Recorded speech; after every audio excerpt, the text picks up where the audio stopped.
Hi everyone, and welcome to the very first episode of Terms and Conditions, the Gender Contract. This is our brand new show where we talk about the ideas and invisible forces that govern our everyday being. We are your hosts, Eli and Alice. We are happy that you're joining us today.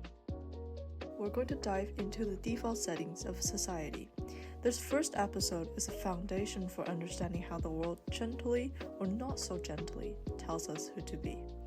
We'll talk about some big ideas in a casual, conversational way. So if you're listening while you commute, clean your place, or procrastinate on something important, you're in the right place. So you may be asking, what do we mean when we say the default settings of society? A default is what happens automatically if you do nothing. On a device, that might be the default ringtone or background. In society, it is the assumed way to behave.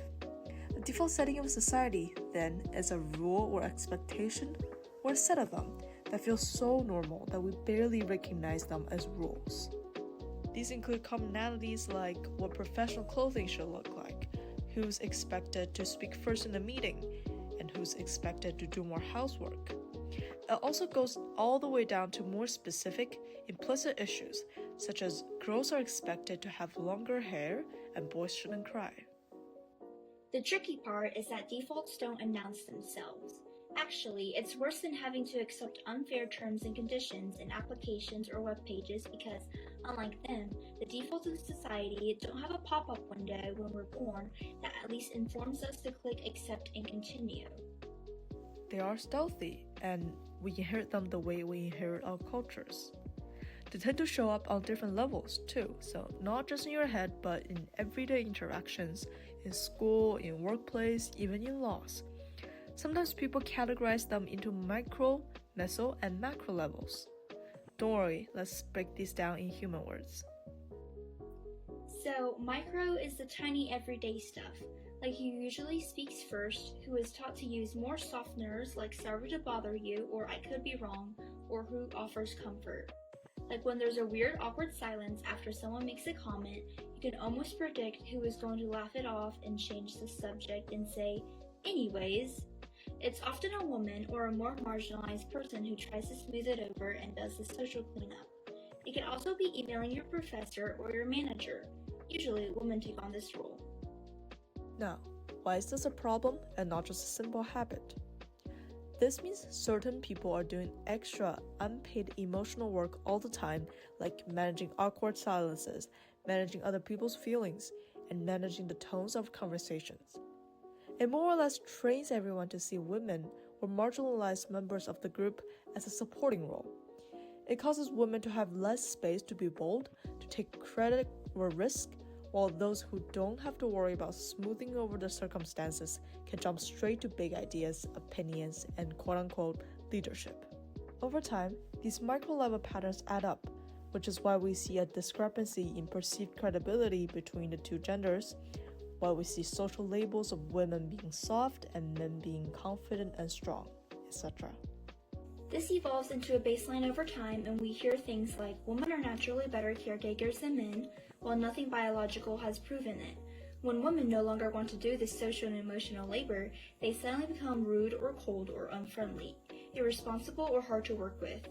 It's a great example of how all these gender narratives are part of a grand social conditioning scheme, so that certain groups have to, and sometimes even willfully, bear the burdens, while the others get to evade responsibility, focus on themselves, and still be seen as normal and rightful.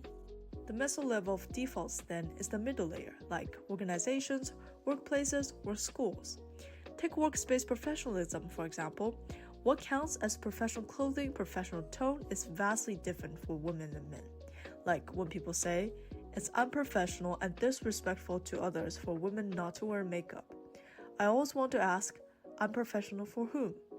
Who exactly is being disrespected by women without makeup? The computers? The printers? Or is it men, mostly? Men are not wearing makeup and are not expected to wear makeup themselves.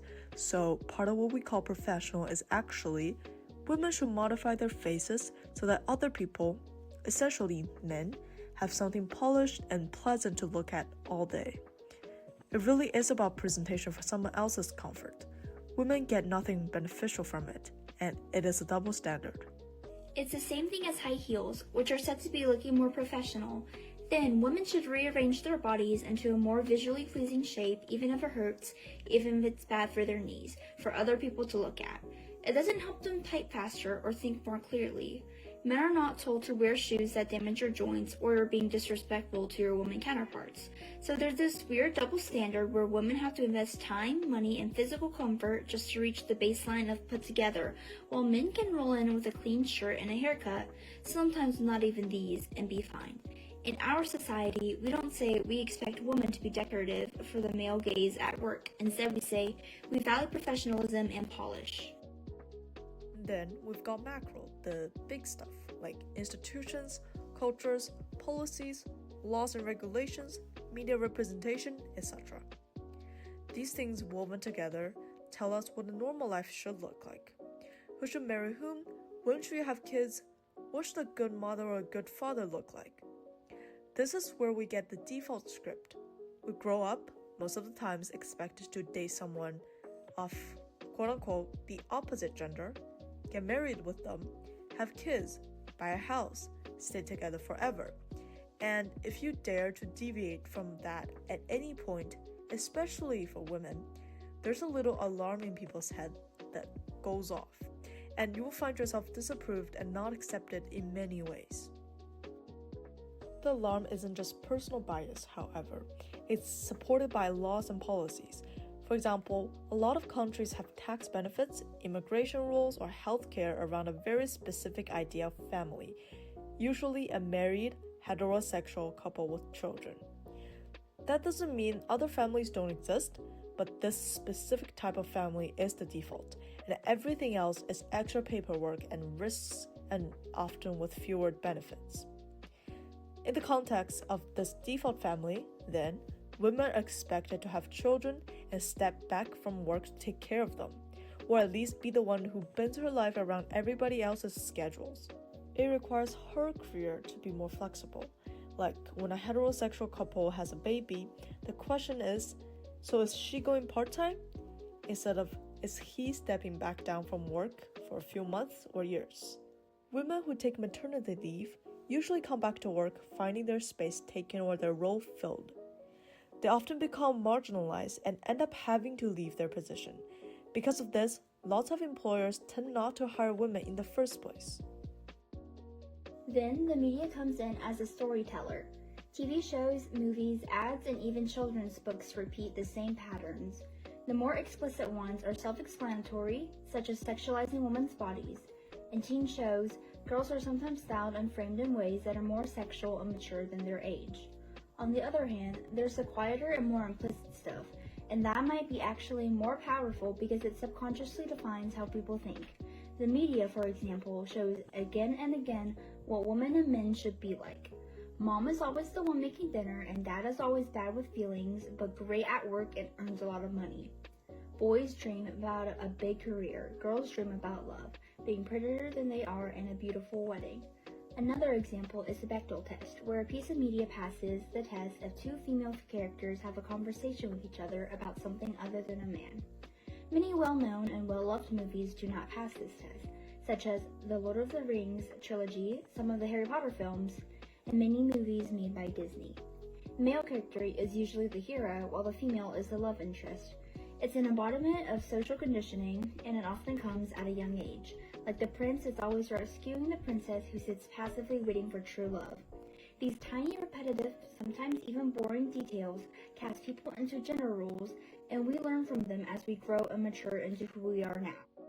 So, to wrap up today's episode, we wanted to say, we've been swimming in these defaults our whole lives. The micro, the meso, the macro, none of it is random. It's part of a system, and systems can be questioned and changed. And that is what this show is all about. We are here to promote a discussion on the many aspects of roles in society and how that impacts our everyday life. Hopefully, this has inspired you to think further about these topics and dive deeper into the nuances of them. So, Thank you very much for joining us for the first episode of Terms and Conditions. If something resonated with you today, or if something made you feel a little uncomfortable, we're off to a good start. We will be back with more. Until then, take care of yourselves and have a great rest of your day. Bye!